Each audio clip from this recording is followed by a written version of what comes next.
Stage 9, Montril to Granada, 178.5 kilometers, a lot of climbing. Some call it the Queen stage. We find out who the king is at this point. Is this going to be how things shake out? Because it is chaos. It is great. Look, UAE went from 3 riders that were going to be their leader in just a few days. We've got a barn burner, everybody. Stay tuned. We're going to recap Stage 9, the Vuelta.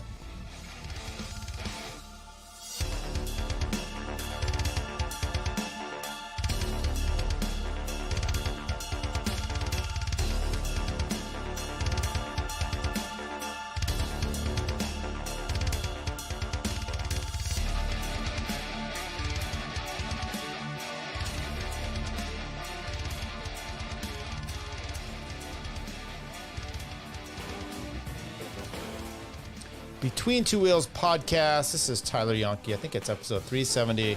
How you doing, Victor? I see you in the chat. Welcome aboard, everybody. We are going to talk Vuelta España. It's a rest day. It's the first rest day.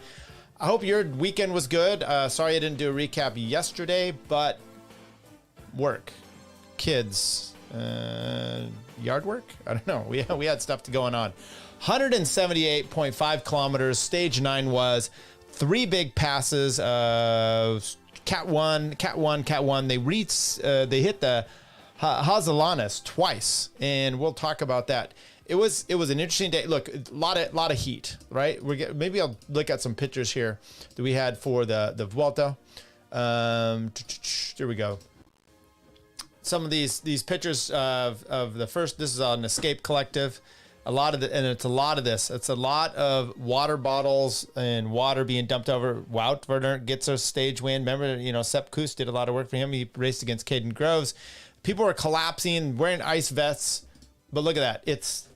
It's definitely a wide open landscape, and there's water bottles everywhere. Primoz Roglic gets the win on stage 8 over Enric Mas. Sepp Kuss dousing himself with water. Lipowitz, Vinokurov. Not a Vinokurov, but the other rider, Vlasov. Look at that. Roglic smiling, knees akimbo. But we got Ben O'Connor in the lead, and we're going to talk about how that came about from yesterday's stage.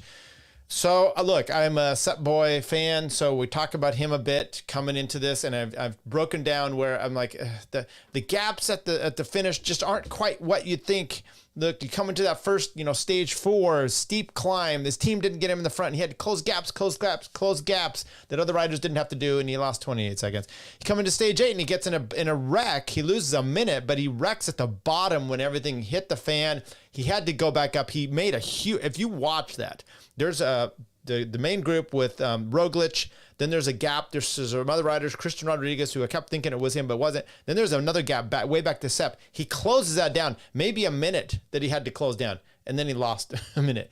And then yesterday's stage. So I'm like, look, it's got to come together for him. This is a big stage we got going here. Let's take a look at the overall. We'll walk our way through as we do every stage here. I didn't clip things out here, so we'll walk through 178 kilometer stage. And look, so you had João Almeida at the beginning of stage 8, which is the stage before this. He's 8 seconds out of the lead for UAE, right? And you're like, hey, they're 8 seconds out of the lead to Roglic. You still had that 4+ minute up there, up to Ben O'Connor. We have all this shit happen, and we let him go up the road on stage 6.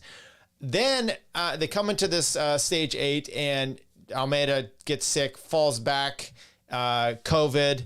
And at the end of the day, Isaac Del Toro is the highest rider. He's the rider for UAE. But UAE says, hold it there a second. We're not really ready for him to be the leader. And they go on a barn burner, sending guys up the road. Sivakov, Adam Yates, Jay Vine up the road. Gadou's up there with him. There's a good plethora of riders up the road. And there he is. We're on the southern coast, and we're going to start moving up. Look, I talk about the heat going on here because it's been, 100 degrees Fahrenheit in this area. And they say, oh, we're going to move up to the north now. Big transfer day on the rest day. It's going to be 10 degrees cooler. And you're like, okay, 10 degrees. No. That's 10 degrees Celsius. So that's 20 degrees difference in this case. So you're going from 40 to 30 or 27, they're saying about Celsius. That's that's 100 to about 80. So that's a big difference for some of these riders. Taberi comes into this stage 9 here, blows up the cat boy, and he pulls out due to heat stroke, they said. So you've got, here's the profile. It looks pretty bad, and they've done this race back in 2013 when Chris Horner won that. We'll talk about him because he has the best time up that hill. The Hazellanis, will he still? 88 kilometers to go. Adam Yates is up the front with the group, and he's like 9 minutes behind over on GC, so he's moving his way up the GC here virtually, and the group's starting to get whittled down. The pack behind 4 minutes, but he's got some riders, his teammates up there with him. And, you know, look, can you control this? That's the problem. That's a lot of the problem you're having right now is these teams, they're not, last year you had Visma Lisa Bike, right, with 3 big, huge riders, Roglic, Jonas, and Sepp, who was in the red jersey by this point. And, you know, they were controlling things. You know, they've lost Van Barl. They've had some trouble with this. Now you can see him here, 88K to go. Sepp is at the front and are near it. He's got Kreuzwick there. I could see another yellow. I can see 1, 2, 3, 4, 5 yellows still in the mix at this point. But there's, you know, they're not really riding for it. They've got to have Bora. Bora's on the front. So is Lotto Destiny and a few riders there for Decathlon. And then UAE, once again, they're up the road. 88.3 kilometers to go. They're climbing up with this, and Carapaz said, see ya, I'm out, and he makes a huge attack. Now, he's got to close down 4 minutes of groups riding up there. Now, immediately those groups, they go up to 5 minutes. They're streaming it. They're screaming it. And then Rafferty, the Irish champion for EF Education, he drops back. He connects with Carapaz over that first climb. Wout's up the road because Wout's like, look, I'm going to help Sepp. Someone's got to get up the road to help him, but he's not going to be much help at all because Carapaz and Rafferty are blazing. You've got now Jay Vine, David Gaudu, who's also moving himself up the overall, and Adam Yates. They're going up to Hazellanis the first time. They're cruising up there just fine. 4.5 minute lead, and you've got on their back feet is Carapaz trying to make his way up, but he's still, you know, several minutes behind. The group is still going strong, and at this point, Yates probably hears from behind, hey, Carapaz is coming, so he sets out on his own. They drop Gaudu, and Jay Vine just keeps on going. That'll come into play a little bit later on.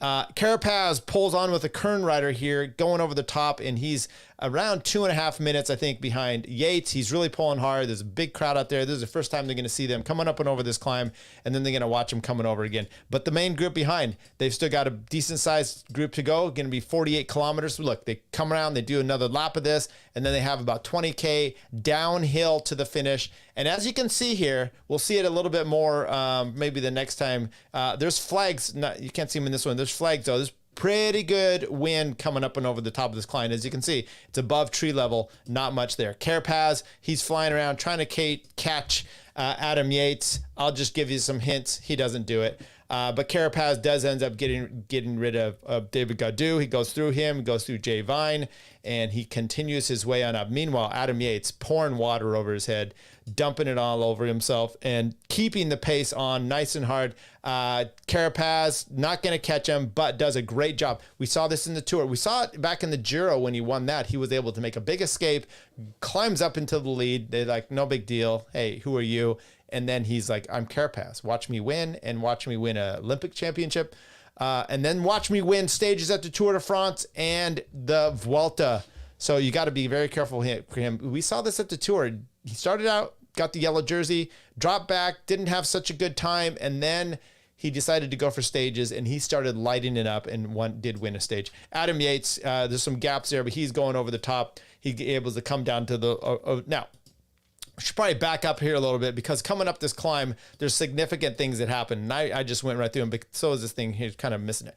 The main group splits off. There's maybe 15 riders. Next thing you know, there's like 6, 7 riders. Sepp Kuss is right on the back of them. He's looking good, and then he's not. He pulls out. I mean, it's a decent way to go to the top of the climb still, maybe 5, 6 kilometers from the top. He just doesn't have it, and he starts losing. Vlasov is off there. Multiple people. Jack Haig is losing contact. But who you do have is Florian Lipowitz for Red Bull, Red Bull. and he is driving the pace just good for Roglic. However, Roglic all of a sudden can't hold the pace, so he's got to draw back. Felix Gall ends up climbing over Sepp Kuss, gets up to the back of the group with Ben O'Connor, who is staying nice with Roglic. Next thing you know, it's not a stalemate. They have a decent pace going up the climb. We'll look at all the best times of the climb here, including them up there for the 2 times they went this time. And so you had Lipowitz, you had Gall, you had Ben O'Connor, and you had Felix Gall, that is it. Yeah, Lipowitz and Roglic. So those groups were going fine. And then behind is just kind of what it is. Right when they started the bottom of the climb, George Bennett did something, came off, needed a bike change or something, so he wasn't able to really do it. So these riders are not able to do it, but Enric Mas is there, and Enric Mas has been looking good. And then Enric Mas decides to make an attack. He attacks out of that group when he saw that Roglic wasn't doing so good, and he goes clear. He ends up catching Jay Vine near the top of the climb, and they go over the top together. Yates goes over the top. He's got still a decent gap on everybody. Let's go back here and see what those gaps were. There you go. He had almost 2 minutes still on Carapaz. Gaudu, he had almost 3 minutes on him. Moss with Jay Vine, he had 4:48 on him. And the red jersey, 5:49, still going over the top of this climb. Now, like I said, there was some wind going up there, pretty good. So you got to fight this thing coming down the bottom.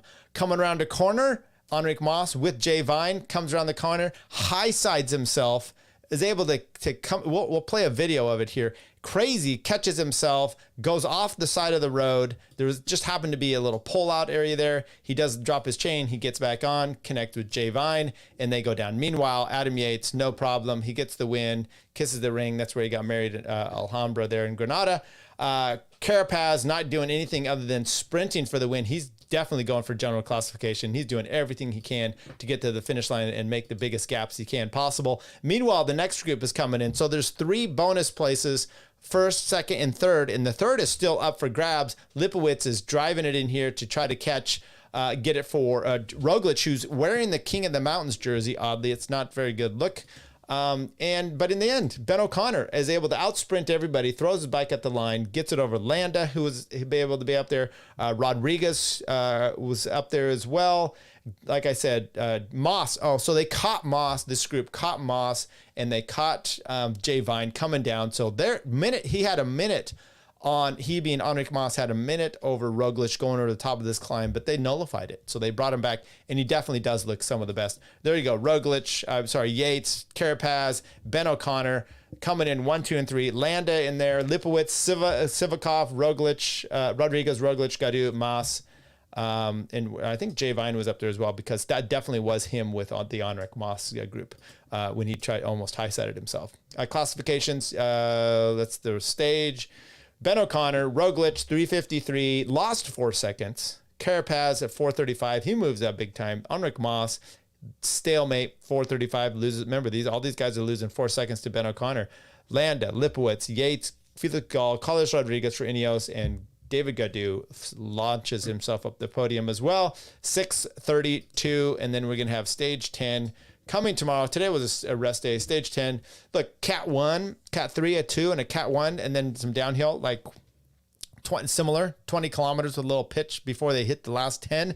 This is tailor-made. I'm like, this looks like it's once again going to be a situation where it should be a GC day, but they just come.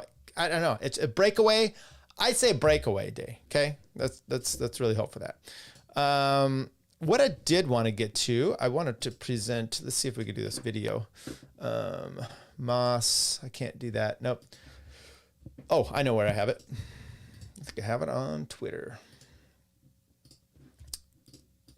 Okay, so we're going to look at this little high side here of Enric Mas. There's no volume here, so it's perfectly fine. It's just the ambient.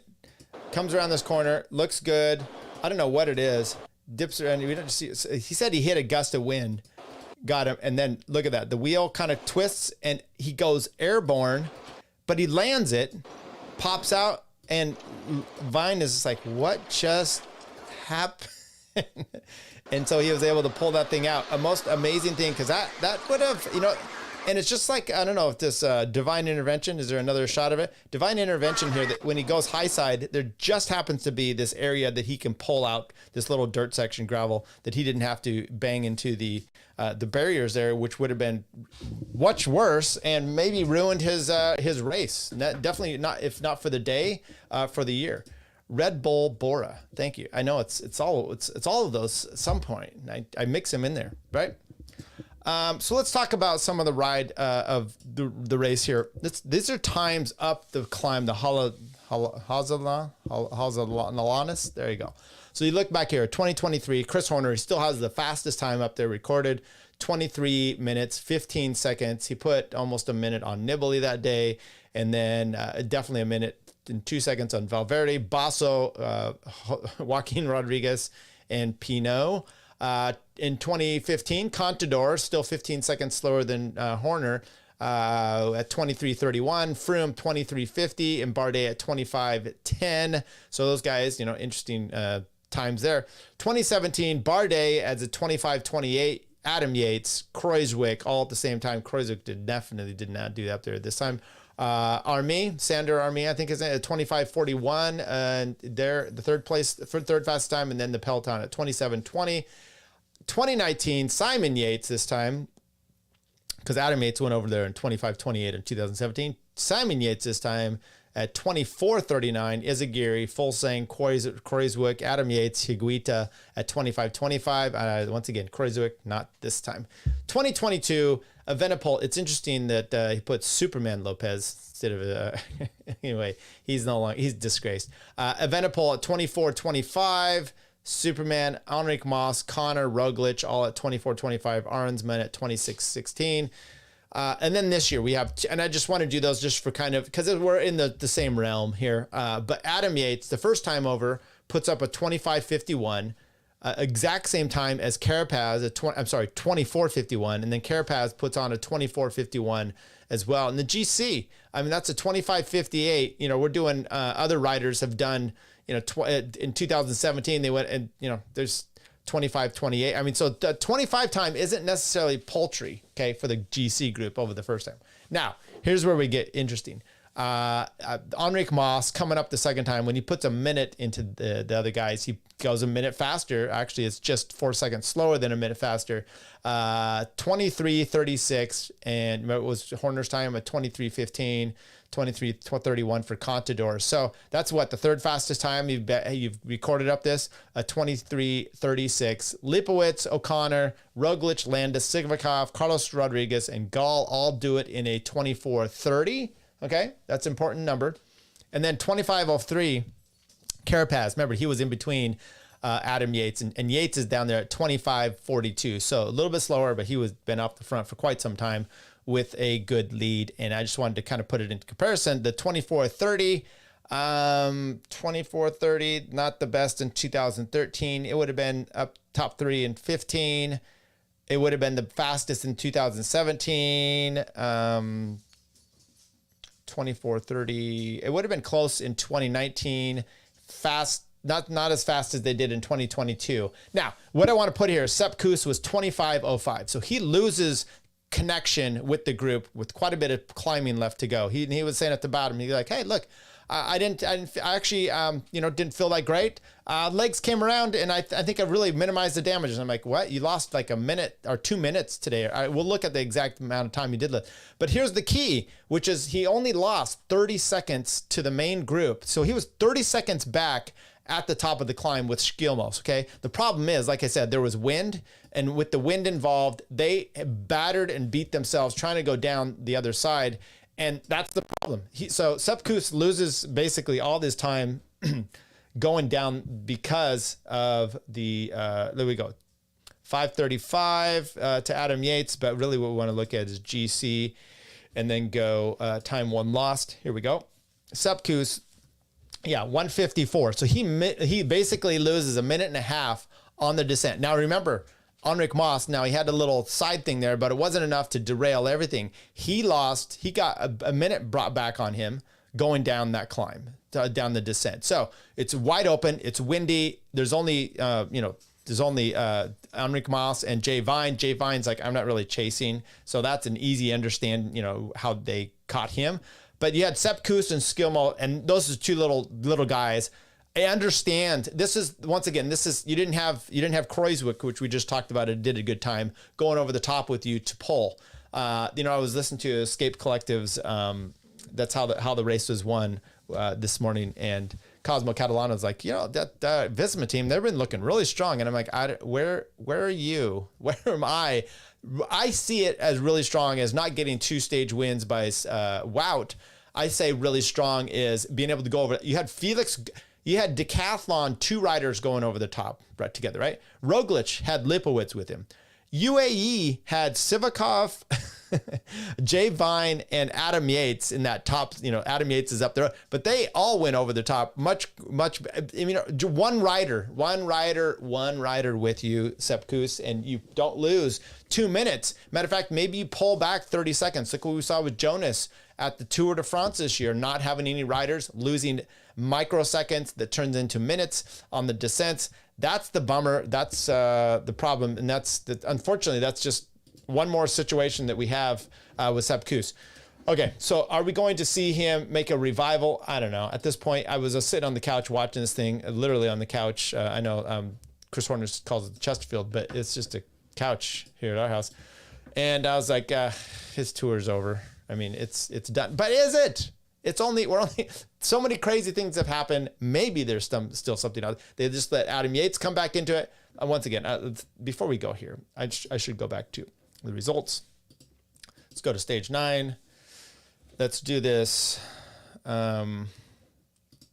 GC. There we go. Time 1 lost. Actually, who's on the KOM? So Adam Yates is in the KOM jersey now. Okay, there we go. Time 1 lost. You can see that 212 Carabaz moves up, 357, 20 places for Adam Yates, 15 places for Carapaz. Moss moves down 1. Lipowitz moves up 3. 2 for Gall, 3 for Carlos Rodriguez, 6 for David Gaudu, 9 for Sivakov, down 5 for Christian Rodriguez, down ride for Skilmos, and Sepp Kuss just chilling. Then Eltveld, he had a bad day, losing 340, coming in, double the time that basically Sepp did. Same with George Bennett. So they had some trouble as well. But yeah, Sepp and Skilmos coming over the top, 30 seconds off of the group up in front of them, the GC riders. I mean, they can see them there. It's so wide open. They're probably thinking, oh, this is tough, and yet it didn't happen. Okay, question, says Mark Tucker. Hannah Walker, the Eurosport commentator, you lost me already. Commentator of the Vuelta never says Israel Primatech, instead only IPT. Is this part of the UCI Pro? Probably so. I mean, it is their name, Israel Primatech, or she's just, it could be this too, Mark. A lot of people try to be cool and they just dumb down everything to an acronym. So, I hear this. That I know of, same sort of political issue going on with Visma Lisa Bike, but people call them VLab. Okay. So it's out there. I'm just saying. And we could talk politics if you want to later. Yeah. Victor says liked. Let's do that as well. Who's going to win tomorrow? I think it's going to be a breakaway day, but I would say, look, this is what I loved about UAE, right? They go from Almeida being junk, 8 seconds off of Roglic, to COVID out. Del Taco is now their leader. To the next day, they're like, sorry, Del Toro. And where is Del Toro? What happened to him? Let's take a look here. All the teams. Let's go to UAE. Del Toro, he lost 22 spots. He lost 32 minutes. Yeah, so he's like, I'm not going to be your team leader. And Adam Yates said, correct, I am going to be. And Adam Yates is back in the mix. Twin brother might get his chance at him winning a Grand Tour like his brother Simon did, the Vuelta. So I love this, and this is what's wide open about it, because none of the big teams are able to do much controlling. If Sepp gets a chance, or some of these other riders, you still have a chance of get him up the road. I don't know. Maybe the temperature, maybe his legs come around. I don't know. We're still having a problem. Seriously, never says that team only. I watch Flow via VPN. By the way, that's probably the best bet there. Flow bikes via VPN. I'm probably gonna grab that because I can't watch Peacock. It's unbearable. Sorry, no, yes, all offense, Bob Roll and Christian Van der Velde. That's why. Plus all the commercials. I then try to watch it on Tiz, which is Eurosport, because those have the better announcers, but then it's got, you know, pirate bot issues. So I'm probably gonna have to go VPN with Flow. I just didn't want to do them because I had a legal issue with them a few years ago. So there we go. Okay. What do we got going? Stage 10 tomorrow. I'm going to say breakaway, even though I think Roglic could come back into this. And I'm hoping it's a breakaway with a top 15 GC rider, one of those guys in there that gets up in the break and just puts it to these, because I don't see these teams controlling. But although right now Decathlon seems to be a better team controlling everything, but I don't believe they're going to be able to do it. And I'm hoping that. I hope it's just more chaos. Stage 10 tomorrow. We'll talk to you guys then. Right now, Primož Roglic decides to come up and start setting the pace here. I think he's thinking, well, if Vingegaard can have a go, so can I. At 2.8 kilometers to go, Roglic has actually changed the tempo here. This is great strategy. Talk about strength in numbers, and what delivery. Oh, Sepp Kuss is off the back. It's a wheel length. They're going to have to be told to wait up for him if that is the plan. He's on the blower saying, guys, would you mind? They don't even look back. So finally, Vingegaard does look back, takes a glance, but they're not waiting. They've gone. He saw that Sepp was there at first. Second time he looked, there were 4 or 5 lengths. He just turned back to the front and stuck on the wheel of Primož Roglic. Sepp Kuss fighting for his life in red.